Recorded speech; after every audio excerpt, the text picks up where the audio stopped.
बहुत शुक्रिया अध्यक्ष महोदय का, आपने मुझे इस संदीप सौरभ जी के नामांकन समारोह को संबोधन करने का मौका दिया। मंच पर उपस्थित हमारे बड़े बड़े नेता, हमारे पार्टी के महासचिव कांग्रेस दिवंगत भट्टाचार्य, उठा हुआ है पूरा, दिल्ली से आए हुए हमारे जोगिंदर यादव जी, बिहार विधानसभा के पूर्व अध्यक्ष उदय नारायण चौधरी जी, हमारे कलाकार को उम्मीदवार कांग्रेस राजाराम सिंह जी, बहुत जूम किया हमारे नहीं तो एकदम खराब है। विधान परिषद की सदस्य नजदीक से करेंगे तो और चेहरा शशि यादव जी हाथ से पकड़े हैं, और हमारे तमाम विधायकगण नहीं आएगा। और विधायिकागण तीन कुर्सी और लगा आप तमाम भाइयों बहनों को मैं अपना हार्दिक अभिनंदन पेश करते हुए इनकलाबी सलाम देना चाहता हूं। अच्छा तो आ रहा है क्वालिटी। दोस्तों, आप सब समझ चुके हैं, आपको और कुछ समझाने की जरूरत नहीं है। ये नरेंद्र मोदी का 10 साल देश के लिए विनाशकाल साबित हुआ है। दोस्तों, ये जबरदस्ती लोगों के दिल दिमाग पर ये नरेंद्र मोदी का 10 साल देश के लिए अमृतकाल साबित करने की नाकाम कोशिश कर रहा है। ये 10 साल देश के लिए विनाशकाल है। ये 10 साल आपने देश को बेच दिया।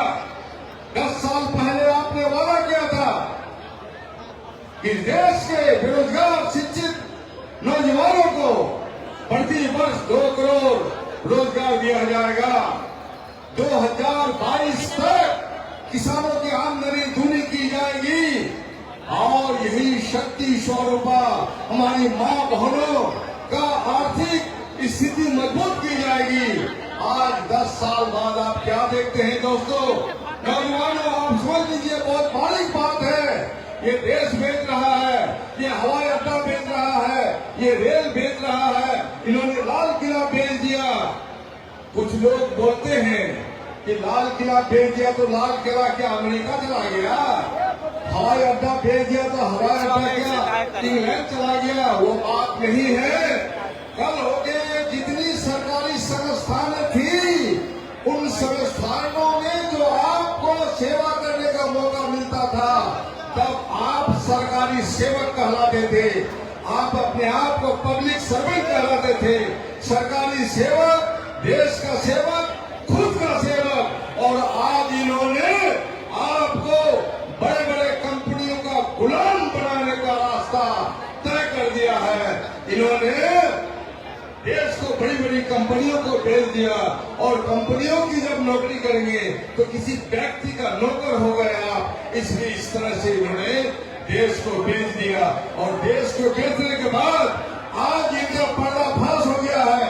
इनकी पोल खुल चुकी है और जब इनकी पोल खुल चुकी है तो हम लोग 10 साल से बोल रहे हैं ये अडानी अंबानी के दलाल आज अचानक अंबानी और अडानी इतने करोड़पति अरबपति कैसे बन गए?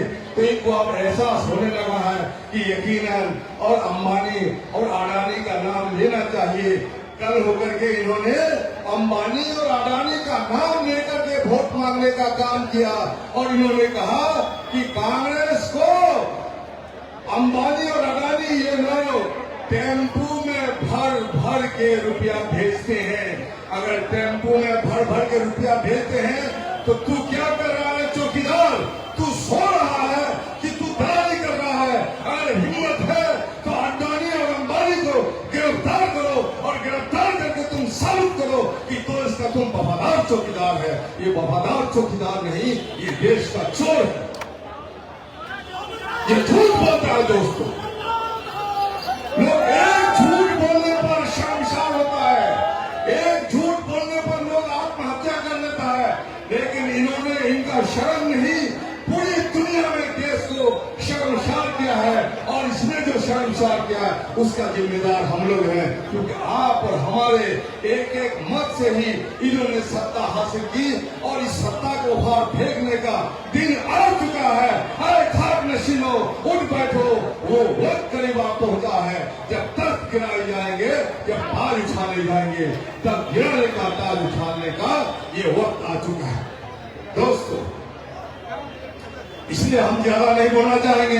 तमाम चीजें आप जानते हैं, मानव आसमान छू रही है, कोई भी संस्थान नहीं है, कोई सरकारी सेवा इनके पास नहीं है, और इन मुद्दों पर ये वोट नहीं मांग रहे हैं। ये मांग रहे हैं कि ये लोग, इंडिया गठबंधन के लोग मां बहनों को संबोधित करते हैं कि ये लोग आपका मंगल सूत्र लेके भाग जाएंगे। अरे अपनी बीवी का मंगल सूत्र लेके भाग गए तुम, आज तक पता नहीं, और तुम हम पर इल्जाम लगाते हो हम मंगल सूत्र लेके भाग जाएंगे। ये भाजपा बलात्कारियों का हौसला बढ़ाने वाली पार्टी है। भाजपा पार्टी ने बलात्कारियों को माला पहनाया, भाजपा पार्टी ने बलात्कारियों का हौसला बढ़ाया, भाजपा पार्टी ने त्रिपुरा, ये मणिपुर में हमारी मां बहनों को जिस तरह से नंगा किया, पूरी दुनिया शर्मसार है, हम शर्मसार है, हमारी आंखें बंद हो जाती है, लेकिन इनको शर्म नहीं आती, शर्म मगर इनको नहीं आती। दिल्ली किस मुंह से जाओगे नरेंद्र मोदी? तुम्हारा हिसाब किताब आज होने वाला है, और आने वाला दिन में जो संदीप सौरभ जी, जो हमारा बिहार का महागठबंधन और हिंदुस्तान का इंडिया गठबंधन का उम्मीदवार है, उस उम्मीदवार को आप बटन दबाकर 3 तारों में वोट कर देकर विशाल बहुमत से विजय दिलाने का काम करें। और साथ साथ एक शेर मैं और कहना चाहता हूँ कि आपका जो उबाल है, आपका जो तूफान है, इस तूफान से ये डर चुका है, ये सहम गए हैं। इसमें एक शेर है, उरूजे आदमे खाकी से अंजुम सा में जाते हैं कि ये टूटा हुआ तारा महे कामिल न बन जाए। इसलिए दोस्तों, आप उस मुस्तकबिल, हिंदुस्तान के मुस्तकबिल का जिम्मेदारी आपकी है, आपके हाथ में है। आपका एक वोट हिंदुस्तान का मुस्तकबिल, हिंदुस्तान का भविष्य क्या होगा, ये तय करेगा। इसलिए एक बार फिर हम बिहार से जो महागठबंधन का तूफान उठा है, आने वाला दिन में पूरे भी हिंदुस्तान का नेतृत्व बिहार करेगा, और इस नेतृत्व का गवाह रहेंगे आप, नालंदा, और आप इसके भागीदार रहेंगे। और आपको आने वाला दिन में फख्र का एहसास रहेगा कि सत्ता का नाजायज फायदा लेने वाले इन तमाम सत्ता के दलालों को गर्दन पकड़ के आपने निकाल दिया। आने वाला दिन में इन लोगों को भागने की दिशा नहीं मिलेगी। इसलिए मैं आपसे आह्वान करता हूं कि हमारी पार्टी भाजपा, हमारे का उम्मीदवार जिनको महागठबंधन ने तथा इंडिया गठबंधन ने समर्थन दिया है, आज उसका नामांकन था, नामांकन सफल करके वो आए हैं, और उनको बटन में ईवीएम का